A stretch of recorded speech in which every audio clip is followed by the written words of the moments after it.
Yeah, I've seen the name on one of the slides as well on the company deck. I'm sure the partnership is there, but if not, I'm looking forward for that. For sure, yeah. Brilliant. Well, thanks for coming along, guys, and thanks everyone virtually as well.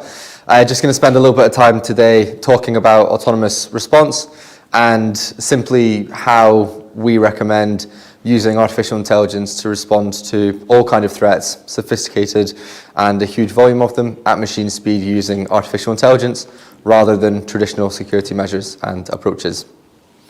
So before I get into the autonomous response and the self-learning AI elements of it, I'd like to talk about a little bit of Darktrace, and just in case you hadn't heard of us before.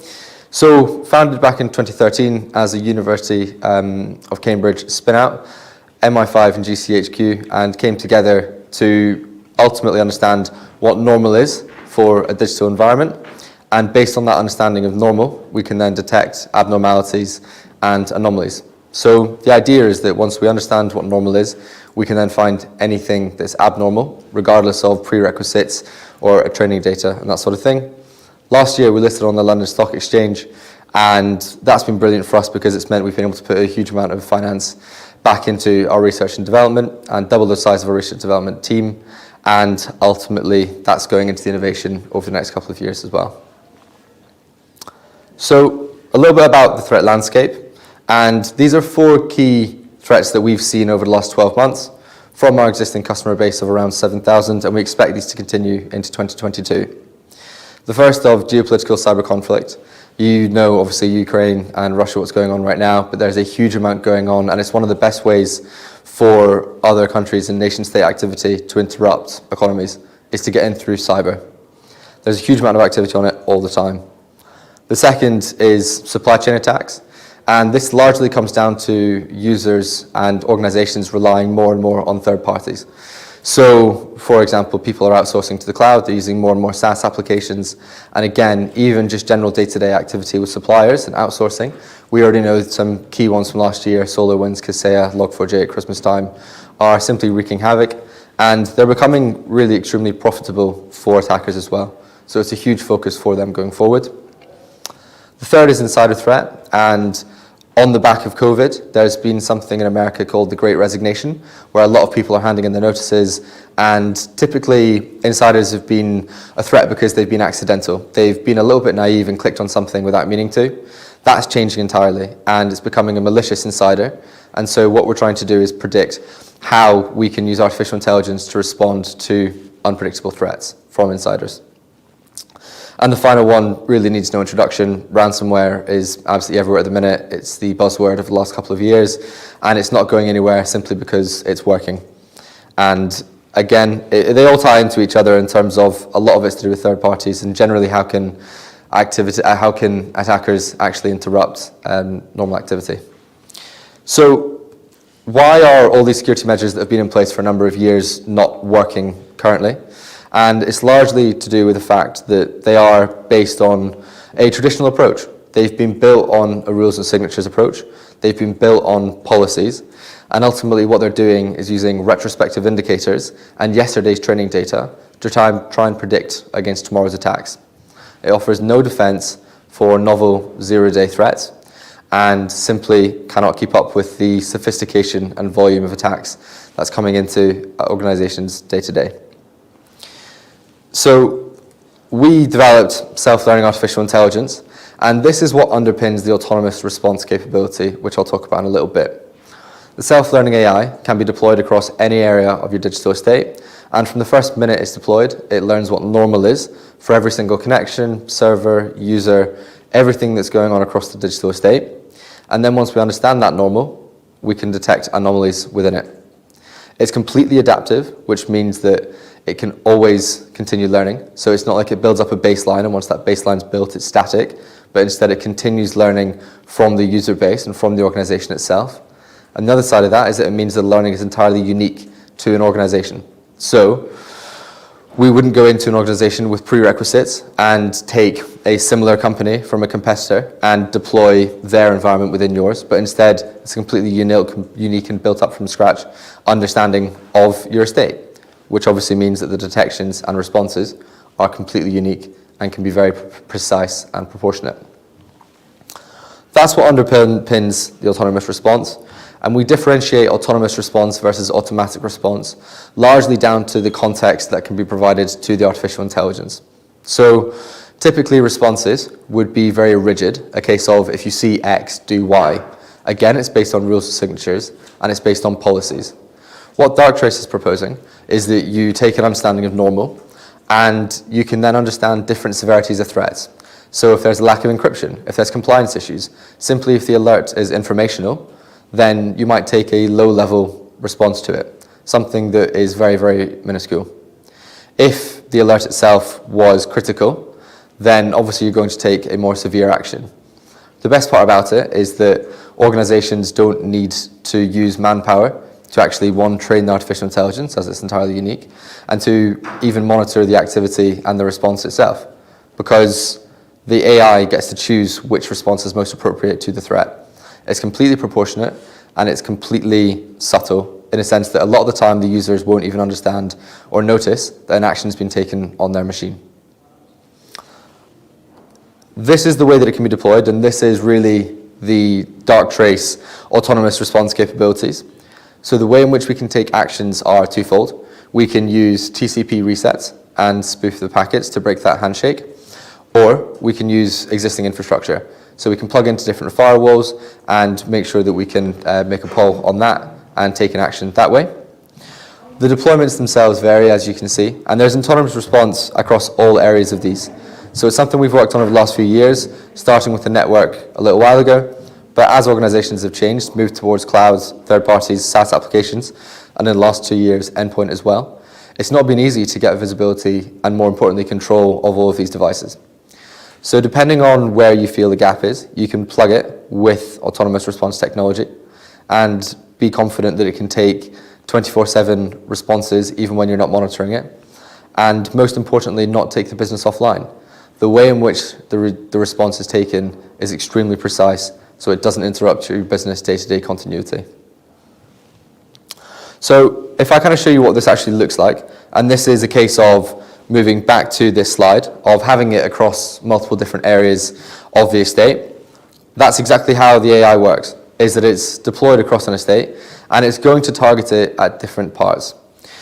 So if we start off on the left here, you can see that there was an initial attack on an endpoint, and initially they tried to data exfiltrate through an existing employee. Let's say the employee clicks the malicious link and it contains malware and it bypasses any EDR or antivirus tools because they're not pre-programmed to actually alert on this type of threat. It might be a novel zero-day attack, whatever it might be.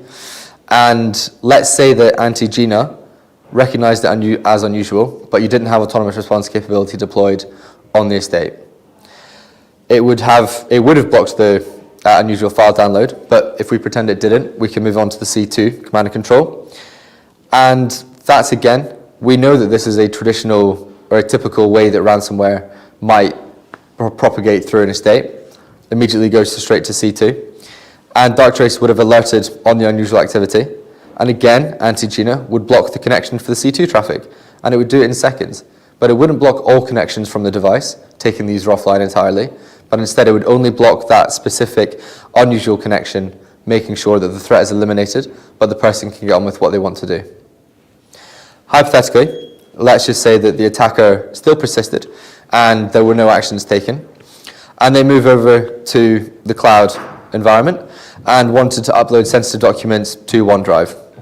Anti-Gina would have spotted the unusual activity, spotted the unusual uploads, and understood that they're sensitive files, and would have blocked the connection once more. So at different parts of the threat kill chain, you've got the ability to take different actions. And this is the power in autonomous response, is that this is all happening behind the scenes without any human supervision, and once again, not taking anyone offline at all. Appreciate that artificial intelligence is quite unknown to a lot of people. They haven't used it in their environments before, and it certainly takes a little bit of time to build trust within the environment. That's why we don't recommend that you deploy AI blindly within the estate and let it run freely, but instead build your trust in it. So it can be deployed and configured in a number of different ways. It would start off in a passive mode where it says, Antigena would like to take this action. Do you think this is correct? And simply all we're doing is showing you how it works. It can then go into human confirmation mode, where it's synced with a mobile app, and it would say, our Darktrace Antigena wants to take a specific action. Do you agree with this? Yes, no. You click yes on the mobile app, and it makes sure that actually it's pre-configured and it can take that action immediately again. And finally, in the end goal for all customers is to get to autonomous response, where the AI is confident that it's taking the correct action, and it does so without any sort of monitoring from the human security team. You can have it pre-configured to specific types of threats, so that if ransomware is something that you're specifically worried about, you can have specific ransomware models that if triggered, it takes an autonomous response action. But other threats, for example, on OT environments, if there's a blocker connection going out to those, it's going to cost millions in downtime. So we can have that on human confirmation mode, or Antigena passive at all. The idea is that it completely is unique to your network, and it can be completely configured to however you'd want it. And it can even do different times of the day. So if you wanted it to be on autonomous mode when you're out of the office, so between the hours of 9 and 5, it's on human confirmation mode, but outside of those working hours on bank holidays, the AI is on autonomous mode, and you know that you're protected when you go home at night. That's really where I wanted to get through. In terms of next steps, if anyone's interested, you're obviously welcome to come and talk to us at the stand upstairs, and we can run you through what a demo of what this might look like. Sure. So how can you plan to promote? It's very nice on next levels, yes, because now it's time of this disruption. You mentioned this war, yes, so and COVID, of course. So do you plan to promote it to make it even? So, for example, you see, everything is dominated by Silicon Valley, yes. Yeah. So why can't we promote our own things here in UK? What do you mean? Sorry. No. I mean, just you see. People may be not aware that in 2000 Google made their own system of surveillance. Yes. Yeah. So it's surveillance valley. There is concept of surveillance valley, very good concept now. Yes. So you work in anti-surveillance. Yeah.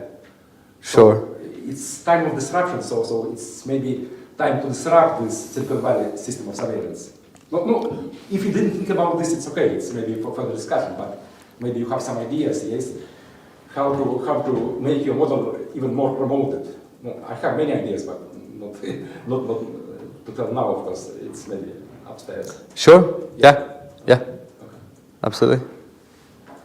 So one quick question about so autonomous response. So how it would? So I think it's good to understand it's artificial intelligence and its future threats it looks into. So when the threats are going into the SaaS you mentioned, for example, backups. So now we're talking about the containers and workloads, and when you talk about cloud infrastructure, for an example, so automation, auto-scaling, so edge computing, so that when things doesn't exist and automatically connection at the compute level was increased, new workloads were created, and again the containers are also established accordingly.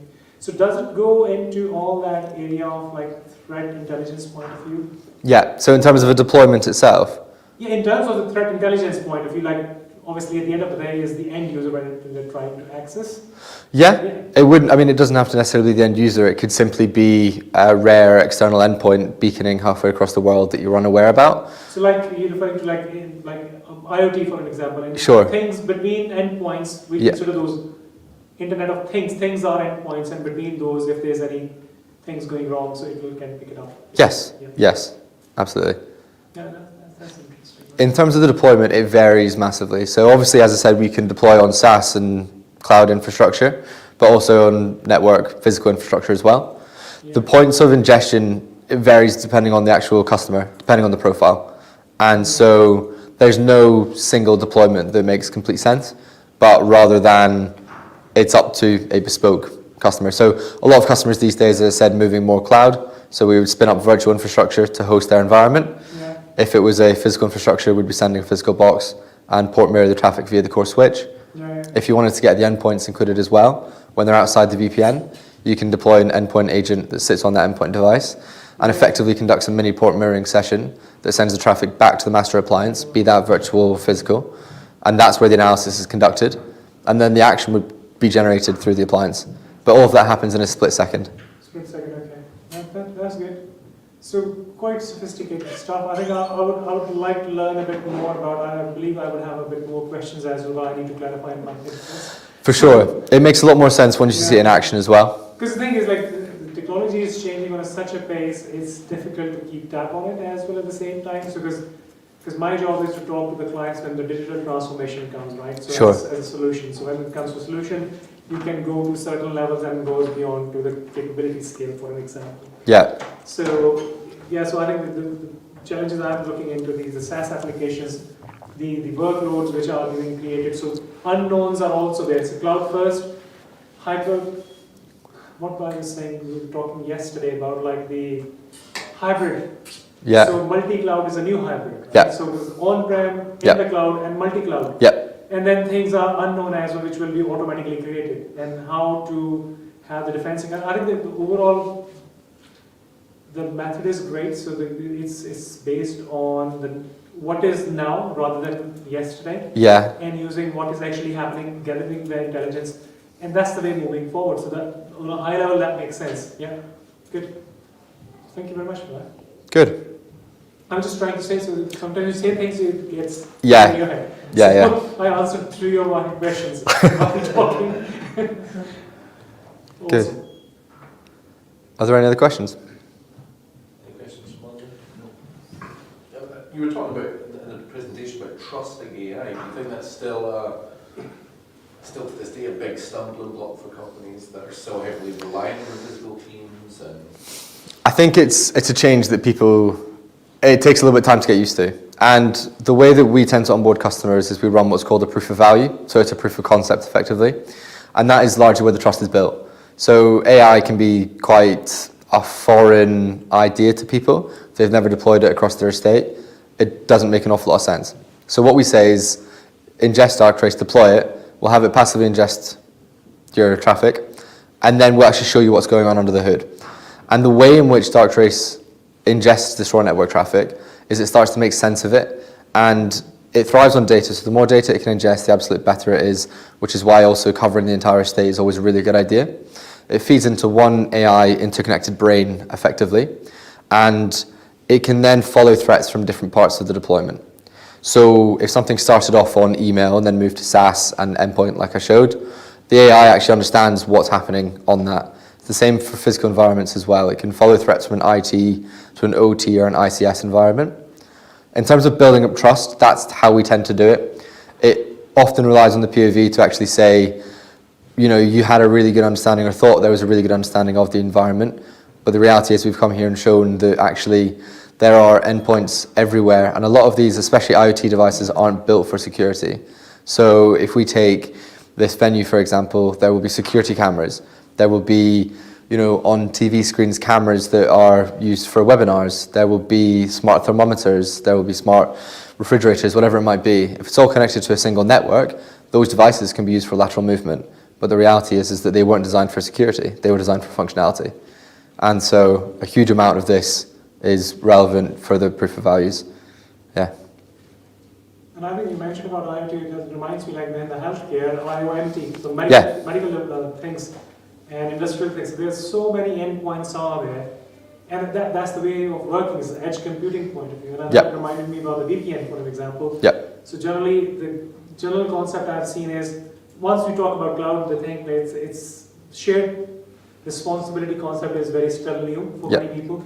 The thing is, the cloud is all safe, it's all someone else's responsibility. But when it comes to VPN, so people think like it's a secure. But again, I think you just mentioned about it was never meant to be for that reason. For they weren't built. Devices. So I think the VPN is the same. I've recently learned about it. So the main thing is it will give you the secure connection, but it leaves the footprint of user on the other end, which is not supposed to be, because of the burden of information as well. Right, should be forgotten, compliance and all that stuff going around. So it sounds very, very interesting. And I think I've seen a couple of other vendors claiming about AI as well. I do not have up-to-date knowledge, but have you come across that? So other vendors perhaps also referring, so like they use AI as well. So it's just done. People just use it as for their convenience, for an example. So yeah, it's a good question. I think AI has certainly become a little bit of a buzzword around the market. A lot of people talk about artificial intelligence, The reality is that we currently have, as you saw earlier, over 70 patents. We've got another 50 to 60 in for filing at the minute. Yeah. And the AI that we're talking about is completely proprietary to Darktrace. So it's unsupervised, which is the first part that makes it really unique. A lot of people will talk about using artificial intelligence for sure, but it's based on an element of rules and signatures. So it's supervised machine learning. So it's looking for known bads and known threats, but it is doing it through artificial intelligence. So it's better than that traditional approach of create a list, and if it doesn't deviate from that list, but it might be, if it's a square peg in a round circle, that's the sort of thing you're looking for. Yeah. Whereas Darktrace is using unsupervised machine learning, that is self-learning artificial intelligence, Yeah. that's not based on anything at all, which makes it extremely and completely unique to your environment. Makes sense. So there's a difference between the supervised and unsupervised. It makes sense to me now. So proof of value you mentioned. Yeah. So when you do that, so what is the main trigger you normally see that lights up the eyes of the end user, for example, that to see the existing threat level which they've never been aware of in terms of the endpoints visibility? Yeah, I mean, to be honest, it can be anything. Some really, really interesting use cases. Last week, I was in a proof of value session with a customer, and in the first session, we found crypto mining happening across their estate. So they're a supply and logistics company, presumably have warehouses all over, and historically, we've also found crypto mining in boxes in warehouses. People are putting these supercomputers and using the company's infrastructure to mine. It could be really simple things like RDP sessions happening and they didn't know about them, endpoints connecting halfway across the world. And a lot of the time it's simply that visibility that people didn't know that what was going on across their estate. We're never looking to go into a POV and find something. Sometimes it happens. A colleague of mine was running a POV with Darktrace a few weeks ago and had a customer hit with ransomware during the proof of value. So that's a specific use case where we can say Darktrace, largely one of our main use cases is ransomware. Yeah. We're very good at it, and that's a great example, but obviously we're not hoping that people are going to be hit during POVs, but instead it's all about the depth of visibility and the breadth of visibility to give you the confidence that if something does go wrong down the line, Darktrace is going to light up like a Christmas tree.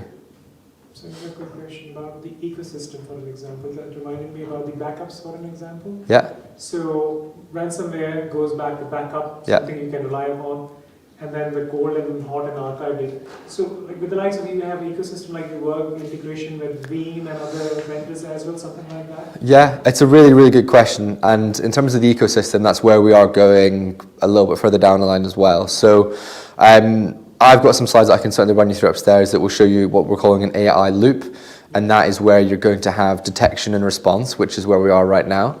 Yeah. But coming probably in the next couple of months is going to be a third section called prevent. And that's going to be AI red teaming, so red teaming driven by artificial intelligence. Yeah. And then there's going to be a fourth section, which is going to be a heal functionality. Yeah. And that is effectively not a backup solution, but instead it's, if Darktrace understands what normal is Yeah. for a machine, it gets encrypted and it has to get wiped and rebuilt.